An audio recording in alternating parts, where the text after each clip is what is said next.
வடக்கு கிழக்கு மாகாணங்களில் 15ஆம் தேதி பூரண ஹர்த்தால்.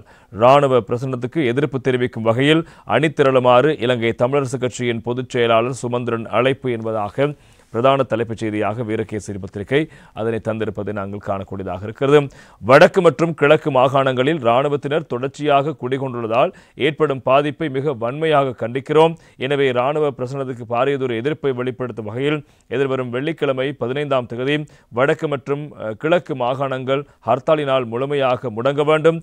எமது மக்களுக்கு ஏற்படும் பாதிப்புகள் மற்றும் அநீதிகளை கருத்தில் கொண்டு வர்த்தகர்கள் அன்றைய தினம் கடையெடுப்பு நடவடிக்கை ஈடுபட வேண்டும் என்றும் இலங்கை தமிழரசுக் கட்சியின் பொதுச் செயலாளர் ஜனாதிபதி முன்னாள் பாராளுமன்ற உறுப்பினர் எம்.ஏ. சுமந்திரன் அவர்கள் வலியுறுத்தியிருப்பதாக அந்த செய்தி பிரதானமாக இருப்பதை நாங்கள் காணலாம்.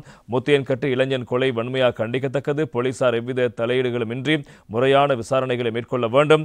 இராணுவத்தினர் தமிழ் மக்களுக்கு எதிராக செயற்படுகிறார்கள். செம்மணி இதற்கு சிறந்த எடுத்துக்காட்டு எனவும் சுமந்திரன் தெரிவித்திருக்கிறார். கொழும்பில் நேற்று ஞாயிற்றுக்கிழமை ஊடகத்தை நடத்திய அவர் இவ்வாறான விடயங்களை சுட்டிக்காட்டியிருக்கிறார். முல்லைத்தீவு முத்தியன்கட்டு குளத்தில் நேற்று முன்தினம் அதிகாலை இளைஞர் ஒருவர் சடலமாக மீட்கப்பட்டது. 2025 8ஆம் மாதம் 8ஆம் தேதி அன்று 4 அல்லது 5 பேர் முல்லைத்தீவு ராணுவ முகாமுக்கு இராணுவத்தினரால் அழைத்து செல்லப்பட்டிருக்கிறார்கள். 4 முகாமிலும் தப்பிச் சென்றிருக்கிறார்கள். ஒருவர் காணாமல் போனதாக குறிப்பிடப்பட்டு காணாமல் போனவர் சடலம் தான் உடல் குளத்தில் இருந்துதான் பின்னர் மீட்கப்பட்டிருக்கிறது. முகாமுக்குள் வைத்து இராணுவத்தினர் தம்மை மிக மோசமாக தாக்கியதாக தப்பித்து வந்தவர்கள் குறிப்பிட்டிருக்கிறார்கள். இராணுவத்தினரால் தாக்கப்பட்டு அடித்துக் கொள்ளப்பட்ட இளைஞன் சடலம் குளத்தில் வீசப்பட்டிருக்கிறது. இந்த சம்பவம் தொடர்பில் உடன் விசாரணை செய்யப்பட வேண்டும். பொறுப்பானவர்கள் கைது செய்யப்பட்டு சட்டத்தின் நிலைநிறுத்தப்பட வேண்டும். எனவே இன்று வலியுறுத்தியிருந்தோம். எனவே இவ்வாறான நிலையில் நேற்று முன்தினம் மாலை முல்லைத்தீவு போலீசாரால் ஒரு சில இராணுவத்தினர் கைது செய்யப்பட்டிருக்கிறார்கள். அதில் 3 தொடர்ந்தும் விளக்கமறியலில் வைக்கப்பட்டிருக்கிறார்கள். இச்சம்பவம் தொடர்பில் போலீசார் எவ்வித தலையீடுகளும் இன்றி முறையான விசாரணைகளை மேற்கொள்ள வேண்டும். பிரதான விடயம் யாதெனில் ஒரு சம்பவம் இடம்பெற்றதன் பின்னர் அது தொடர்பில் விசாரிக்கப்பட வேண்டும். குற்றவாளி தண்டிக்கப்பட வேண்டும் என்று சொல்வது பிரயோசனமற்றது. வடக்கு மற்றும் கிழக்கு மாகாணங்களில் இராணுவத்தினர் அப்பிரதேச மக்களுக்கு எதிராக செயற்படுகிறார்கள். மக்கள் மீது வன்முறைகளை கட்டவிழ்த்து விடுகிறார்கள். இதற்கு செம்மணி ஒரு சிறந்த எடுத்துக்காட்டாகும். சித்துபாத்தி செம்மணி பகுதியில் குறுகிய காலத்துக்குள் 147க்கும் அதிகமான மனித எலும்புக்கூடுகள் மீட்கப்பட்டன.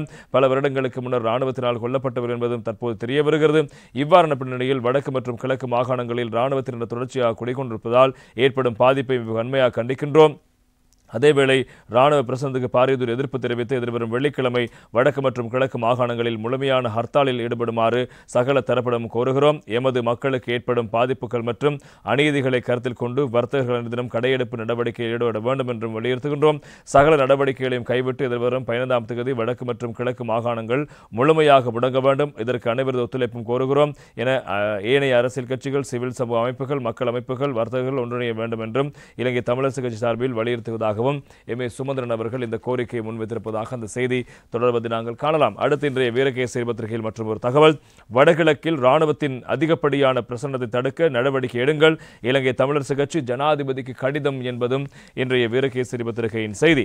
வடக்கு மற்றும் கிழக்கு மாகாணத்தில் இராணுவத்தின் அதிகப்படியான பிரசன்னத்தை உடனடியாக தடுக்க உரிய நடவடிக்கைகள் எடுக்குமாறு முத்தையன்கட்டு இளைஞன் மரணம் தொடர்பில் நீதிக்கான செயல்முறை தலையீட்டின்றி மேற்கொள்ளப்படுவதை உறுதி செய்யுமாறும் இலங்கை தமிழரசுக் கட்சி ஜனாதிபதி அனுரகுமார் திசாநாயக்கவிடம் எழுத்து மூலமாக வலியுறுத்தியிருக்கிறது.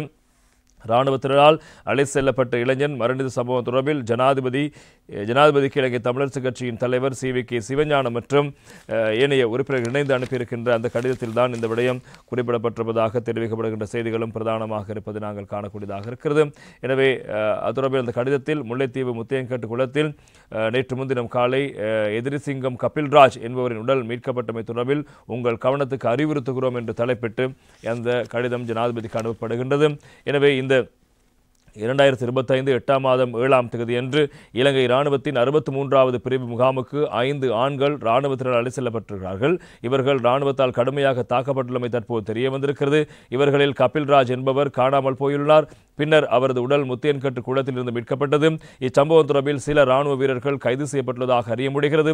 தடையற்ற வகையில் முழுமையான விசாரணைகளை நடத்தி குற்றவாளிகளை சட்டத்தில் நிறுத்துவது மட்டுமல்லாமல் வடக்கு மற்றும் கிழக்கு மாகாணங்களில் இராணுவத்தின் அடக்குமுறையான நடத்தை மற்றும் அதிகப்படியான பிரசனத்தையும் உங்களின் கவனத்துக்கு கொண்டு வருகிறோம். வடக்கு மற்றும் கிழக்கு மாகாணத்தில் இராணுவத்தின் அதிகப்படியான பிரசனத்தை உடனடியாக தடுக்க உரிய நடவடிக்கைகள் எடுக்குமாறும் இந்த சம்பவத்தின் நீதிக்கான செயல்முறை தலையீடின்றி மேற்கொள்ளப்படுவதை உறுதி செய்யுமாறும் உங்களிடம் கேட்டுக்கொள்கின்றோம்.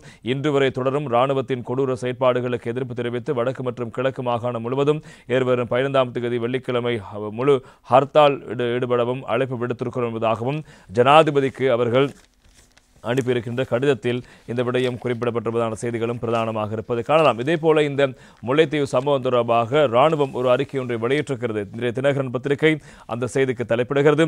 முல்லைத்தீவு சம்பவத்துடன் தொடர்பில்லை என இராணுவம் மறுப்பு, இராணுவ ஊடக பேச்சாளர் என்பதாக இன்றைய தினகரன் பத்திரிகை இந்த செய்திக்கு தலைப்பெற்றிருப்பது நாங்கள் காணலாம்.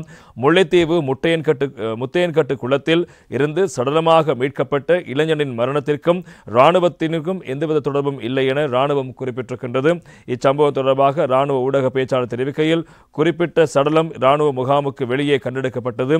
அந்த பகுதி இராணுவத்தினுடைய அந்த கட்டுப்பாடு தொடர்பான விடயத்தில் இப்போது பிரச்சனையாக இருப்பதாகவும் அந்த செய்தி பிரதானமாக இருப்பது நாங்கள் காணக்கூடியதாக இருக்கிறது. எனவே இந்த சம்பவம் தொடர்பாக அந்த பகுதியானது இராணுவத்தின் எல்லைக்கு உட்பட்டது அல்ல என்பதாக இராணுவம் தெரிவிக்கிறது. இந்த சம்பவத்திற்கும் இராணுவத்திற்கும் எந்த தொடர்பும் இல்லை. குறிப்பிட்ட முகாமுக்குள் 4 பேர் சட்டவிரோதமாக நுழைந்திருக்கிறார்கள். அவர்கள் நுழைவதை இராணுவ வீரர்கள் கவனித்த போது அந்த நபர்கள் தப்பிக்க முயன்றிருக்கிறார்கள். தப்பிக்கும் போது 4 பேரில் ஒருவர் இராணுவ காவலில் எடுக்கப்பட்டு பின்னர் குடும்பத்தினர் ஒப்படைக்கப்பட்டதும் இராணுவம் தெரிவித்த விடயம் முக்கியமாக இருப்பதை காணும். எனவே அங்கு சட்டவிரோதமாக 4 பேர் வந்திருக்கிறார்கள். அவர்களை இராணுவம் கண்டவுடன் அவர்கள் தப்பிச் செல்ல முயற்சித்திருக்கிறார்கள். ஒருவரை இராணுவம் பிடித்திருக்கிறார்கள். அவர்களை பாதுகாப்பாக குடும்பத்தில் ஒப்படைத்திருக்கிறார்கள். எனவே இந்த சடலம் மீட்கப்பட்ட பகுதி என்பது இராணுவமாக வெளியே தான் சடலம் கண்டெடுக்கப்பட்டிருக்கிறது. எனவே அந்த பகுதிக்கும் அந்த இராணுவத்தினுடைய எல்லைக்கு உட்பட்ட பகுதி அல்ல என்பதாகவும், எனவே சம்பவத்துக்கும் இராணுவத்துக்கும் தொடர்பு இல்லை என்பதாகவும் இராணுவ ஊடக பேச்சாளர் இதற்கான பதிலை வழங்கியிருப்பதாக அந்த செய்திகளும் பிரதானமான செய்திகளாக பத்திரிகையில் இடம்பெடுத்திருப்பது நாங்கள் காணலாம்.